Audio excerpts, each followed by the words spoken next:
Go back out to Rhode Island. The correct answer is A, improvement to property that adds value.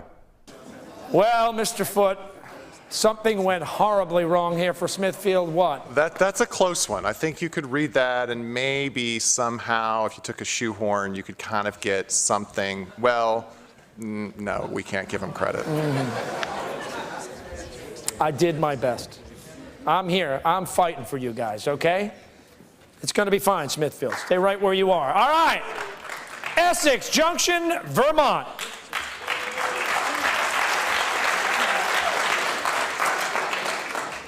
Here's what's going on here. The Vermont people are tired from all the travel, so they're getting a little more quiet as we go. I said Essex Junction, Vermont.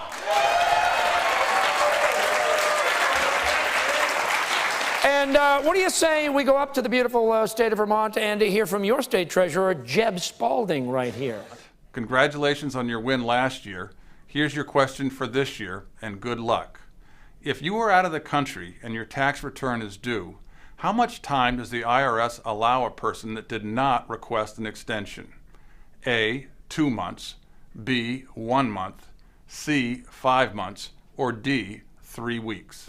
Go to work. You've got 10 seconds starting right now.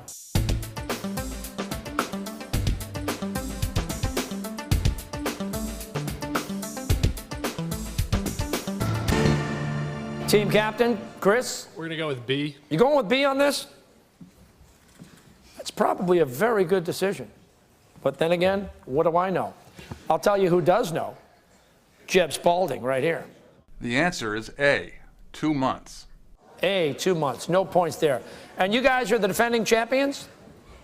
Oh, you've won this competition? You've been in this competition before, yeah? Were any of you on the team when you competed? No. So this is a new team? I'm sure you'll bounce back. I'm kidding. By the way, beautiful beard on Jeb Spalding. Did you happen to notice? That is one heck of a beard. That is one heck of a beard. All right. That does it for round 2, and I want to thank all of the state treasurers. Chris Foote, do you take anything from this particular round here? These are very hard questions. So the scores maybe aren't as good as they were last year, but I think the questions are a lot harder. So it's just going to be the final round that determines everything, I think. It always is, isn't it? It always is. Because it's kind of a lightning round. So do not be discouraged if you feel as though you're out of the game, the competition right now, because the final round, this is our 4th year. We know what we're talking about.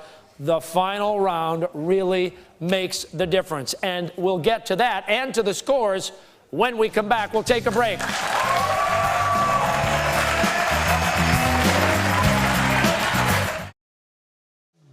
Hey, everybody. Welcome back to the Reserve Cup Challenge. Final round of competition in my hand right here. We've got teams from all over New England. We've got Granby, Connecticut up here, Belmont, Massachusetts over here, Smithfield, Rhode Island here, Essex Junction, Vermont here, Hampton, New Hampshire, and Presque Isle, Maine. Give them a nice round of applause. Doing a great job so far.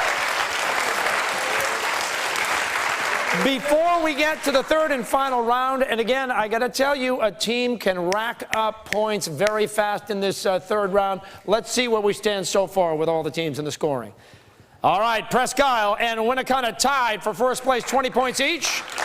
Belmont High and Essex High tied for 2nd, 10 points each. Granby and Smithfield so far, no points. That doesn't mean a thing. Before we get to this final round, Chris Foote, give him a nice round of applause. This guy knows more about money and finance. And I want to ask you, Chris, one question not related to the competition, more so related to what's going on with our U.S. economy right now. Okay. If you could sit down one-on-one right now with our president, what would you tell him? Wow. You know, I don't know what I would tell him. I got to be honest with you. He has a lot of smart people talking to him right now. Some of my old professors are actually on his economics team. Basically, I'd probably just ask for his autograph and make my way out. Thank you, Chris Foote. We'll get to you with more of the competition coming up. This round, the final round, is going to be about personal finance and economics. And when I tell you, again, they can rack up the points very quickly. They're going to be using the people meters. It's a totally different way of doing things in this round. And this time, you do not discuss any of the questions, any of the answers with any of your teammates. You will each be answering the questions in this round on your own. And they will be multiple choice questions. They will focus, again, like I said, on personal finance and economics. Each team member will have the opportunity to answer by inputting the answer on the keypad of their people meter. This time, each answer from each team member is worth 5 points. So like I say, they can build very quickly. And our first question, final round. If you carry a balance on your credit card, when does interest start running on any new purchases? Is it A, on the date your new bill is produced? Is it B, on the date your bill is due? C, on the date of your new purchase? Or D, on the first business day of the month? Go.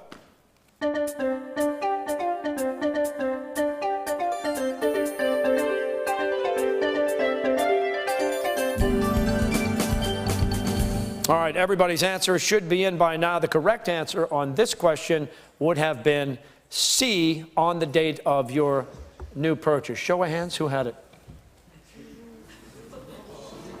Okay.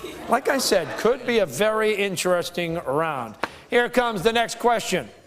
Which of the following is most likely to decrease your FICO score? Is it A, checking your credit score 3 times in a month? B, closing a credit card that you've used for more than a year? C, piggybacking on a parent's account? D, refusing a credit card offered by a national lender? You've got 10 seconds. Go.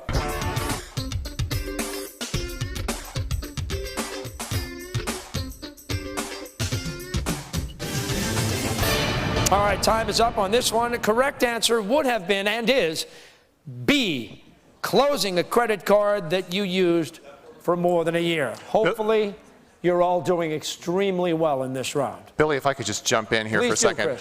For folks who may not know, the FICO score is a credit score. So it's basically a numerical measure of how well you deal with debt. So in the big picture, you want to have a high FICO score, a high credit score, and the best way to do that is to pay your bills on time. So that's where I went wrong. On time. Right. Is there a grace period or something? Well, cards are going to vary, but you don't want to have delinquencies because then that sends a signal to the lender that they need to charge you a higher interest rate because you're a bigger default risk. Not you personally, but anybody. What if you just forgot? If they don't care. Oh, okay. That's what I love about Chris. Right to the point. All right, next question. Here we go. 2 types of debit cards exist: direct debit cards and deferred debit cards. Which statement best describes a direct debit card? A, requires a personal identification number and or a PIN and directly removes purchases amounts from your account.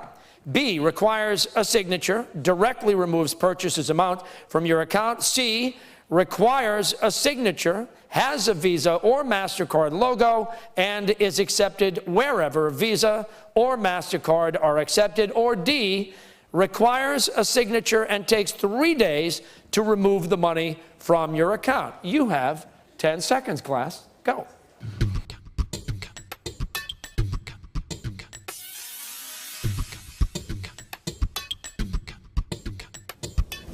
Time is up. The correct answer here would have been A, requires a personal identification number and directly removes amounts from your account. How did we do, everybody, on that one? Raise your hands if you think you had it right. Oh, good one, yeah! Oh, yeah! See, they're just getting loosened up here. On to the next question. A lot of questions in this round, a lot of opportunity for points. That's what makes this competition great. Which type of interest is generally tax deductible? A, credit card interest. B, auto loan interest. C, revolving credit card interest. Or D, home equity line of credit. 10 seconds starting right now.